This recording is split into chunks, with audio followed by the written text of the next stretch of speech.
السلام عليكم ورحمة الله تعالى وبركاته. الحمد لله. அன்புக்கு வினைத்திற்கும் உரிய அல்லாஹுவின் நல்லடியார்களே, அருமைய சோதர்களே, அல்லாஹுடைய பெரும் பருவையினால் நாடோறும் சில நல்ல விஷயங்களை அறிந்து வருகின்றோம். அந்த அடிப்படையில ஹஜ்ரத் ரசூலுல்லாஹி ஸல்லல்லாஹு அலைஹி வஸல்லம் அவர்கள்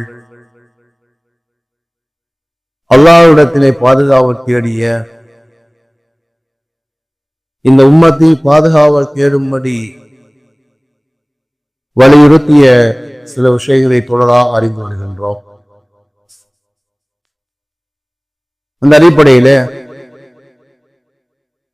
ஹஜ்ரத் ரசூலுல்லாஹி ஸல்லல்லாஹு அலைஹி வஸல்லம் அவர்கள் 4 விஷயங்களை விட்டும் பாதுகாவல் தேடினார்கள் என்பதாக அப்துல்லா பின் உமர் ரலியல்லாஹு தஆலா அன்ஹு அவர்கள் அறிவிக்கிற ஹதீஸ் முஸ்லிம் ஷரீஃபினுடைய 2739வது ஹதீஸாக பதிவு செய்யப்படுகிறார். அதில் 3 விஷயத்தை கடந்த 3 தினங்களிலே நாம் அறிந்திருக்கின்றோம். அவைகள் என்னவென்றால், அல்லாஹும்ம இன்னி அஊது பிக்க மின் ஸவாலி நிஅமதிக, யா அல்லாஹ், நீ எனக்கு வழங்கிய அருட்கொடை என்னை விட்டும் நீக்குவதை விட்டும் பாதுகாவல் தேடுகிறேன். வதஹவ்வுலி ஆஃபியதிக, நீ எனக்கு கொடுத்த உடல் ஆரோக்கியம் என்னை விட்டும் விலகுவதை விட்டும் நான் பாதுகாவல் தேடுகிறேன்.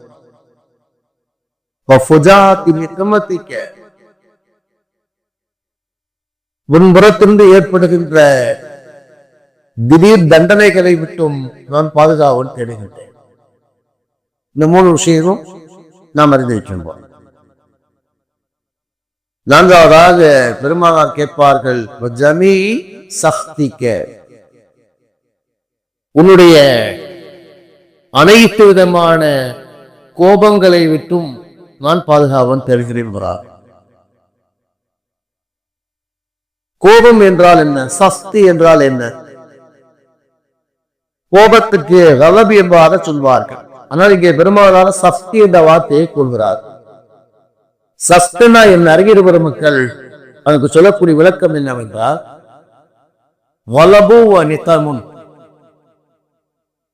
கோபப்படுவதும் தண்டிப்பதும் அந்த 2ம் சேர்ந்ததுதான் சக்தி என்ற வார்த்தை. இப்ப நம்ம பிள்ளைங்க சேட்டை பண்றாங்க, நம்ம 2 வழியாக ஆச்சரியம் வரும். சில நேரத்துல என்ன செய்ய, கோபம் வரும், அப்படியே பல்ல கடிச்சிட்டு உட்கார்ந்துருவோம். கோபம் வரும், ஆனா நமக்கு அன்னைக்கு நல்ல மூடா இருந்தா அப்படின்னு சொல்லு, டேய் இன்னைக்கு நல்ல மூடா இருக்கேன், அதனால நீ இன்னைக்கு தப்பிச்ச, போ பாத்துக்கிறேன் என்பதாக கோபம் வருகிற நேரத்திலே அந்த கோபத்தை கட்டுப்படுத்தி கொண்டு தண்டிக்காமல் விட்டு விடுவது என்பது ஒரு நிலை. இதுக்கு ஹலபுன்னு சொல்லுவாங்க. சஸ்துனா என்னன்னா, கோபத்தோடு பழிவாங்குவதை தண்டிப்பதை, அதை 2ம் சேர்த்ததான் சஸ்துகிற வார்த்தை. கலபு வணிகமு, கோபப்படுவதும் தண்டிப்பதும். பெருமானார் என்ன கேட்கிறாங்க, உன்னுடைய அனைத்து வகையான கலபை கோபத்தை விட்டும் பாதுகாவல் தெரிகிற பெருமானார் சொல்ல. ஜமீவு சஸ்திக்குனா என்னன்னா, யா அல்லாஹ், உன்னுடைய அனைத்து விதமான கோபத்தையும் தண்டனையை விட்டும் தண்டிப்பதை விட்டும் பாதுகாவல் தேடுகிறேன் என்பதாக கேட்கிறான். ஒன்று. இன்னொரு விஷயம் என்னன்னா, ஜமீவு சஸ்திக்க, உன்னுடைய அனைத்து வகையான கோபம் தான் என்ன அர்த்தம்? அறிஞர் பெருமக்கள் சொல்றாங்க, உன்னுடைய கோபத்தை ஏற்படுத்தக்கூடிய அனைத்து காரியத்தை விட்டும் பாதுகாவல் தருகிறேன். அல்லாஹ் சும்மா கோபப்பட போறானா? அல்லாஹ் சும்மா கோபப்பட போதில்லை. அல்லாஹ் தாய் தன்னுடைய பிள்ளையின் மீது வைத்திருக்கின்ற அன்பை விட 70 அன்புடையவன், 80 மடங்கு அன்புடையவன். ஒன்றைத்தான் இந்த உலகத்துக்கு கொடுத்தா 99 தென்னத்தில் வைத்திருக்கிறார். அல்லாஹு தஆலா மிகப்பெரிய அன்பாம் அப்படின்னா ஜமீர் சக்திக்கு அப்படின்னா உன்னுடைய கோபத்தை ஏற்படுத்தக்கூடிய அனைத்து விதமான காரியங்களை விட்டும் நான் பாதுகாவல் தருகிறேன். அதை செய்யாமல் இருப்பதற்கு நான் பாதுகாவல் தருகிறேன் அர்த்தம். என்ன செய்து போய் கோபம், அப்ப அந்த காரியத்தை செய்யாமல் இருப்பதற்கு உனக்கிலே பாதுகாவல் தருகிறேன் அர்த்தம் என்பது இதுதான். இது இரண்டாவது ஒரு அர்த்தம். இப்ப மூணாவதா என்ன சொல்றாங்க, அல்லாஹ்வுடைய கோபத்தை ஏற்படுத்தக்கூடிய அனைத்து காரியம் தான் என்ன அர்த்தம்? அறியவர்களுக்கு சொல்றாங்க, من أسباب تسخير سبحانه وتعالى من الأقوال والأفعال والأعمال. உன்னுடைய கோபத்தை ஏற்படுத்தக்கூடிய என்னுடைய சொல் ரீதியான விஷயங்களை விட்டும், ஃபேன் ரீதியான செயல் ரீதியான விஷயங்களை விட்டும், அமல் ரீதியான விஷயங்களை விட்டும் பாதுகாவல் தருகிறேன்னு சொல்றாங்க. அப்ப அல்லாஹ்வுடைய கோபத்தை ஏற்படுத்தக்கூடிய காரியங்கள் 3 காரியங்கள் இருக்கு. அதாவது 3 விதமான காரியங்கள் அல்லாஹ்வுடைய கோபத்தை ஏற்படும்.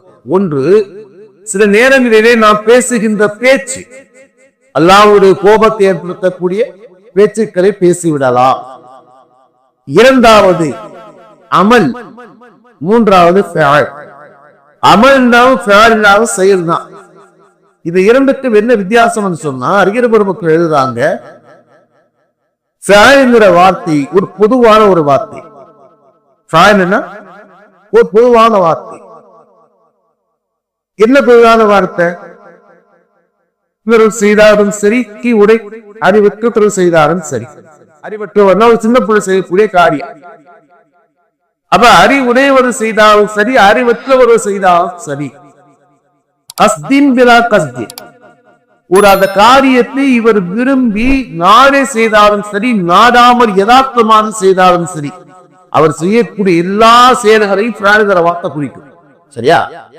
ஒரு காரியத்தை நாம் யோசித்து ஒரு பிளான் பண்ணி செஞ்சோம் அப்படின்னா அதுக்கு பேரு அமல்.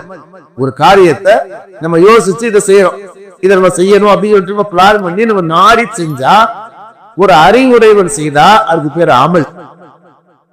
அவருக்கு அறிவு இருந்தாலும் சரி, அறிவில்லை, அறிவில்லைன்னா சின்ன பிள்ளை, அவர் சின்ன பிள்ளையா இருந்தாலும் சரி, பெரியாரா இருந்தாலும் சரி, அவர் நாடி செய்தாலும் சரி, நாடாம செய்தாலும் சரி, எல்லாமே ஃபேலுங்கிற வார்த்தையோ.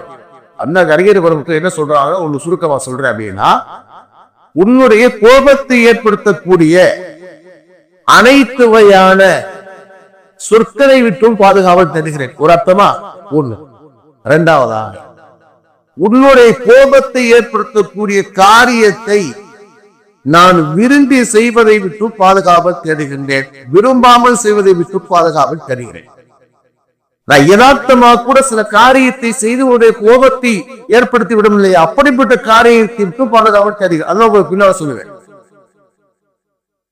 மூணாவது என்ன சொல்றாங்க அப்படின்னா, அறிஞர் பெருமக்கள் சொல்றாங்க, வலவுக்காலத்து அதனாசையின், அது ஒரு சின்ன ஒரு தாத்த விஷயமாக இருந்தாலும் சரி, ஒரு தாத்த விஷயம், பெரிய ஒரு விஷயம், ஒரு தாழ்ந்த விஷயமாக இருந்தாலும் அப்படின்னா என்ன அர்த்தம் அப்படின்னா, நல்லா விளைவிக்கீங்க,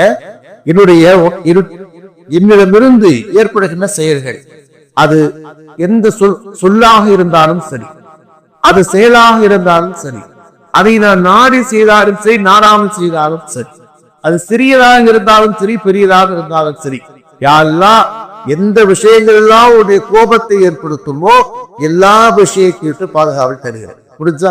எல்லா விஷயத்திட்டு பாதுகாவல் தருகிறேன். ஏண்டா சில நேரங்களிலே நம்முடைய சொற்கள் அதை நம்ம யதார்த்தமாக சொல்லலாம், அது ஒரு குற்றமாகவே நமக்கு தெரியாது, அது ஒரு யதார்த்தமாக நாம் சொல்லலாம். ஆனால் அது அல்லாஹ்விடத்தில் மிகப்பெரிய கோபத்தை ஏற்படுத்தக்கூடிய காரியமாக ஆகிவிடலாம். அதையுமே பேசுவதற்கு முன்னால் நாம் யோசிக்க வேண்டும்.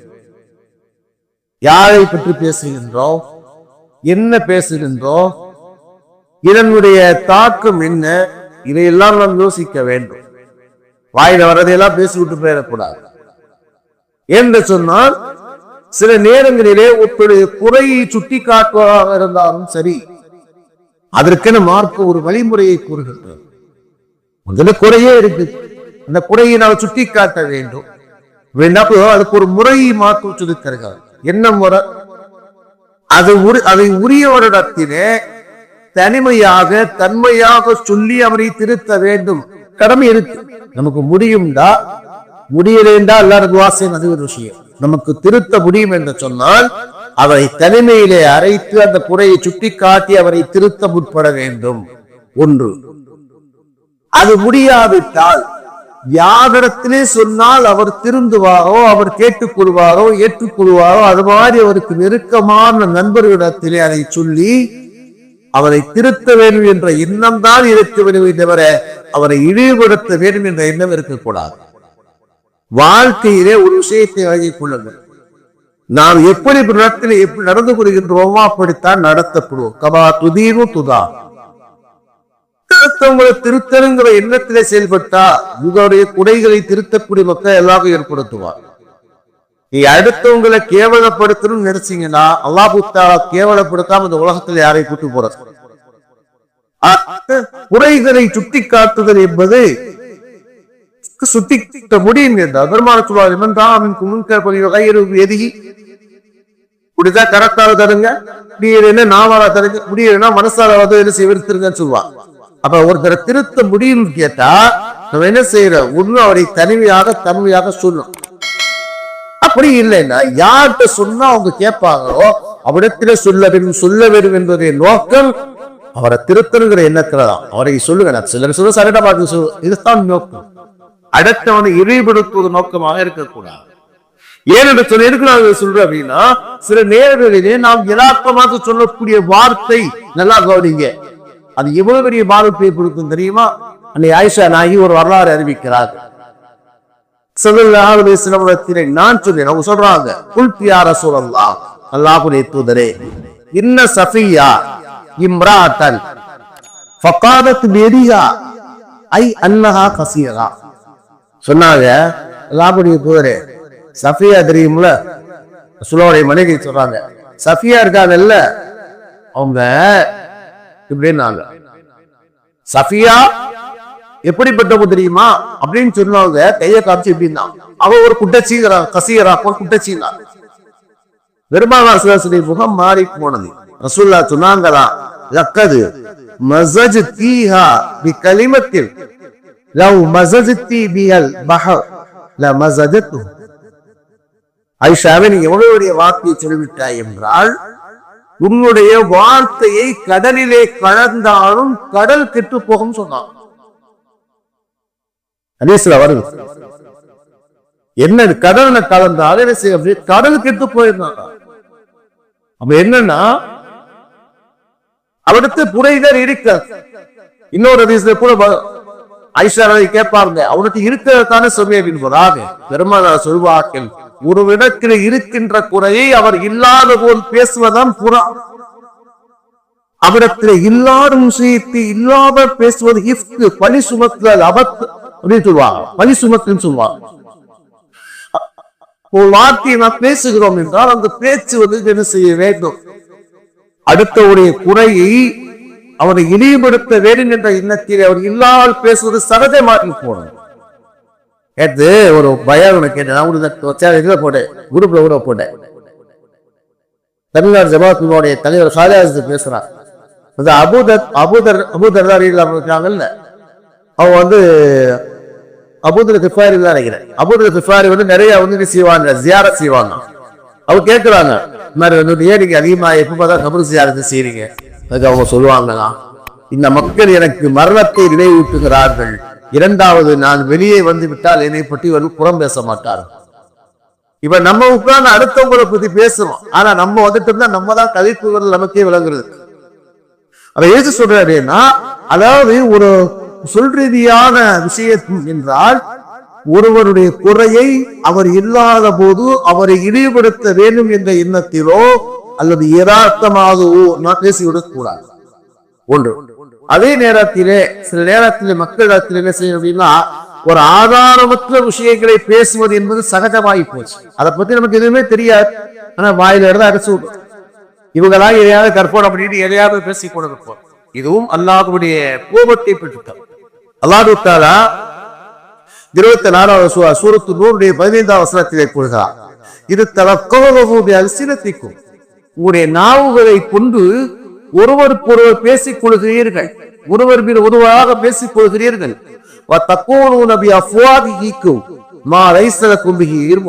அதை பற்றி எந்த வகையான ஆதாரமும் இருக்காது, ஞானமும் இருக்காது. அதை பற்றி உண்மை நிலவரம் என்னன்னு உங்களுக்கு தெரியாது. ஆனா நீங்க என்ன செய்யறது, வாயில வந்து பேசணும். அப்படி அவங்க அப்படி இருக்காங்க, இவங்க இப்படி இருப்பாங்க, அவர் அப்படி செஞ்சிருப்பார், இவர் இப்படி செஞ்சிருப்பார், இவங்களால கற்பனையா எதையாவது பேசிக்கிட்டே இருக்காது. சொல்லிவிட்டு அல்லாஹ் சொல்வார், அதை நீங்க சாதாரணமாக கருதுகிறீர்கள், அல்லாஹ்விடத்தில் மிகப்பெரிய குற்றம் என்று அல்லாஹ் தஆலா கொடுக்கணும். சொல்ல அப்படின்னா குறையையோ அல்ல, ஒருவருடைய குறையை அவர் இல்லாமல் பேசுவது, அவரது அதற்கு இல்லாத விஷயத்தை இல்லாமல் பேசுவது, இதெல்லாம் சகஜமாகி போனது. ஆனால் இதெல்லாம் அல்லாஹ்வுடைய கோபத்தை விட்டு தரக்கூடியது. அது மாதிரி சில செயல்கள் நம்ம என்ன செய்வது, பெருசாக நினைக்கல, அது ஒரு பெரிய குற்றமாக நினைக்கிறதில்லை. ஆனால் அல்லாஹ்விடத்திலே பெரும் குற்றமாக இருக்கிறது, அல்லாஹ்வுடைய கோபத்தை விட்டு தரக்கூடியதாக இருக்காது. ஒரு ஹதீஸ்ல ஒரு செய்தி வரும் இல்லையா, மரத ரசூலுல்லாஹி ஸல்லல்லாஹு அலைஹி வஸல்லம் கபைனி ரசூலுல்லாஹி ஸல்லல்லாஹு ஒரு சஹாபாக்களோட பயணம் பண்றாங்க. அப்ப என்ன செய்யறாங்க, அந்த ஒட்டகை இடக்கு பண்ணி ரசூலை கீழே பார்ப்பாங்க, கீழே குதிச்சுவா. சொல்லுவாங்க, இந்த இடத்துல 2 கபறுகள் இருக்கிறது, 2 பேர் அலாவ் செய்கிறார்கள். சொல்லக்கூடிய வார்த்தை தான். என்ன சொல்றாங்க, இந்த 2 பேரும் பெரும் குற்றத்துக்காக வேண்டி தண்டிக்கப்படவில்லை. அவங்க 2 காரியத்தை செஞ்சாங்க, ஆனா அந்த உலகத்துல பெரிய குற்றமாக கருதவில்லை, சாதாரண நினைச்சு செஞ்சாங்க. ஆனா அல்லாஹ்விடத்திலே பெரிய குற்றமாகி போனது, அவருடைய தண்டனைக்கு காரணமாகி போனது. ஒண்ணு லா யஸ்தர்ஜிகுமினல் போல், ஒருவர் சிறுநீர்களுக்கு சரிவர சுத்தம் செய்யாதவராக இருந்தார். என்ன செய்யறது, இன்னைக்கு முஸ்லீம் இடத்துல இருக்கிற ரொம்ப கம்மி. அது புனிதையாரியா என்ன கொஞ்சம் பேருதான் இருக்காங்களே தவிர இல்லைன்னா அதுவும் இல்லை. என்ன ஜனாசாவை கொண்டு வராங்க, ரோட்ல பாதியிலே நிற்கிறான். ஏன்னா புரியிட்டு இல்லையா, சுத்தம் இல்லா செத்துக்கலாம். ஏன்னா சுத்தம் இல்லை அப்படின்னா என்ன சொல்றோம், அப்படின்னா சுத்தம் இல்லைன்னா என்ன சொல்றோம் அப்படின்னா, நாங்க யூரின் போயிட்டுனா கருவராஜத்தை அப்படி இப்படி இருந்துருவோம் அப்படிங்கிறான். அப்ப சிறுநீர்களித்து சுத்தம் செய்வது என்பது மிக முக்கியமானது. அதனால சும்மா பேருக்கு வர்றான், மையத்துல வந்து என்ன செய்யறான், மையத்துக்கு ஒடியவனே மயங்காதே வெளியே நிற்கான். அவ என்னன்னா சிறுநீர்களுக்கு சுத்தம் செய்யாது. 2வது பிரமாணம் சொல்லுவாங்க, நம்மா போல் சொல்லக்கூடியவர். போல் சொல்லுவதுனா என்னன்னா, ஒருவர் சொல்ல ரகசியத்தை அவரிடத்திலே போய் சொல்லுவார். ரகசியமான விஷயத்தை பேசலாம். இன்னைக்கு இந்த காலத்தை பொறுத்து யாருக்கு எதுவும் பேசாம எடுத்ததா ரொம்ப நல்லது. அது அறிய சொல்ற மாதிரி சிறுக்கு அசீருக்கு, உன் ரகசியம் உன்னுடைய கைதி, நீ அடுத்த இடத்திலே சொல்லாத வரை, நீ அடுத்த இடத்திலே சொல்லிவிட்டால் நீ அவனுடைய கைக்குன்னு சொல்லுவான். அதனால இன்னைக்கு வாய மூடி நம்ம வந்தோமா வேலையை பார்த்து போயிட்டே இருக்க வேண்டியதான். யார் எதையாவது ஒரு விஷயத்த சொன்னும் வைங்க, அது கடைசியில வந்து என்ன செய்ய, நமக்கு தூங்கி தூக்கிற கூட அதை என்ன செய்ய, ஊரா பரவாயிப்பு வேத சொல்றேன். இந்த ஹதீஸ்ல சொல்லக்கூடிய செய்தி நடந்துச்சுன்னா சுத்தமாக சொல்றேன், சக்திக்கு யாரும் உன்னுடைய போக்கத்தை ஏற்படுத்தக்கூடிய அனைத்து காரியத்தை விட்டும் என்னை பாதுகாப்பாயாக. அதனுடைய அர்த்தம் என்னவென்றால், அதனுடைய சுழ்ரீதியான காரியமாக இருந்தாலும் சரி, அல்லது அமல் என்று சொன்னார் நான் நாடி ஒரு காரியத்தை செய்தாலும் சரி, ஃபேரி என்று சொன்னார் நான் நாடாமல் யதார்த்தமாக செய்யக்கூடிய காரியமாக இருந்தாலும் சரி, எல்லா வகையான சிறிய பெரிய எல்லா வகையான விஷயம், அது சிறிய பெரிய எந்த காரியமாக இருந்தாலும் சரி, எல்லா வகையான காரியங்களை விட்டும் சொற்களை விட்டும் செயல்களை விட்டும் இடத்திலே பாதுகாவத்தில் இருந்ததுதான் இந்த ஹதீஸுடைய கருத்தாக இருக்கிறது. அல்லாஹ் தஆலா அல்லாஹ்வுடைய கோபத்தை விட்டும் உலகத்தில் வாழ்கிற எல்லா மக்களையும் நம்மை பாதுகாப்பாக. அல்ஹம்துலில்லாஹி ரப்பில் ஆலமீன். சுப்ஹானல்லாஹி சுப்ஹானல்லாஹி வ பிஹம்திஹி சுப்ஹானல்லாஹி